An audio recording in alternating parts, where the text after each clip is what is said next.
Another one are IPPs or PPPs. So what are these? These are types of pension plans. My name is Andrew Wall, and I'm the managing partner here at CPA for IT.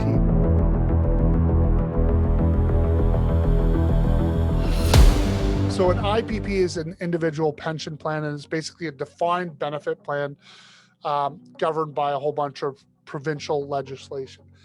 Typically, these are really, again, for high net worth individuals. There's lots of strategies that you can make use of before an IPP really starts to have a financial advantage for you. The reason that those are sort of reserved for high net worth individuals is IPPs bear with them traditionally a fairly high cost to be able to manage and coordinate these because it's literally a pension for an individual or a person. The difference between an IPP, an individual pension plan, and a PPP is that a PPP allows you to basically move back and forth between defined benefit and defined contribution. This gives you some added advantages, being able to increase the amount you contribute some years, decrease it others. So some even greater benefits than come along with a traditional IPP. But again, if this is something you're considering, I'd be happy to introduce you to a professional that does these. We work with a guy named JP Lozano from Integris, and I believe JP was the guy who actually invented the PPP tax maneuver, which is the ability of moving back and forth between defined benefit and defined contribution. And it does add some, even like I said, some even greater benefits to a program that's already got some great benefits. So again, what are those benefits is probably the question you guys are asking me right now, which first of all, IPPs, like I said, are typically only beneficial to people who are earning probably over $100,000.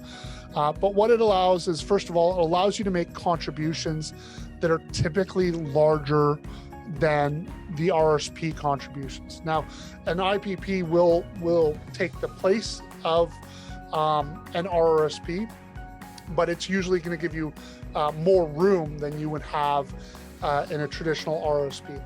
In addition, what this is allowing us to do is to get a creditor-proof investment that is an expense deduction to the corporation.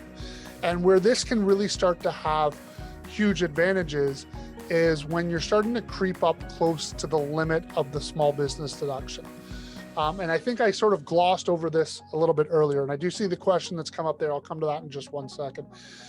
When you start to creep up to this small business deduction threshold, anything over the small business deduction amount, it's going to pay tax at more than double the small business rate, substantially higher rate. The small business deduction rate is limited to small businesses and caps at $500,000 net income. So if you're earning more than $500,000 net income, anything over that $500,000, it's going to be taxed at this rate. Again, sort of similar to the marginal tax system in the personal tax side, but at much larger scales.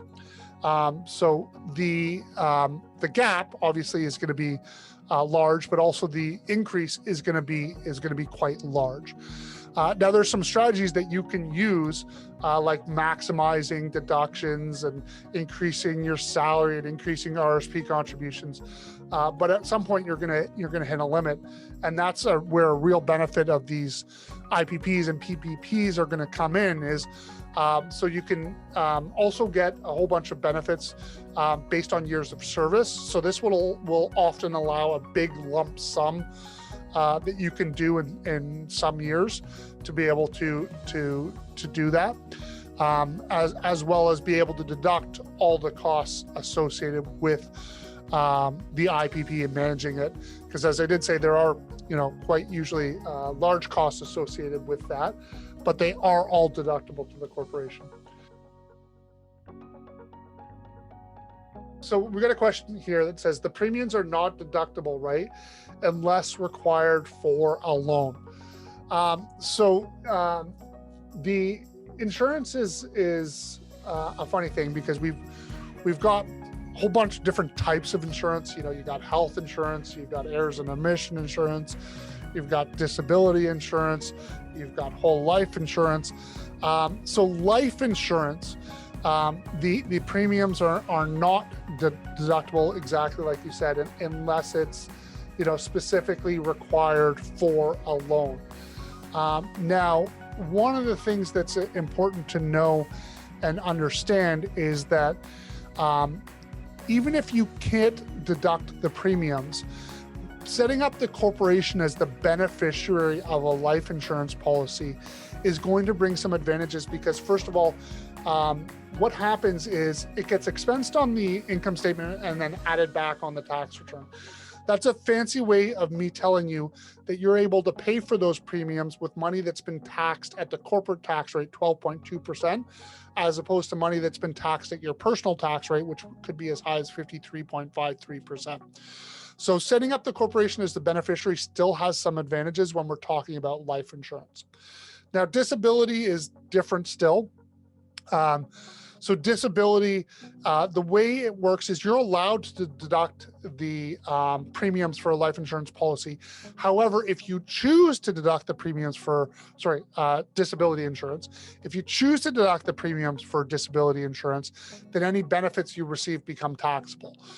So for that reason, we traditionally don't recommend deducting disability insurance.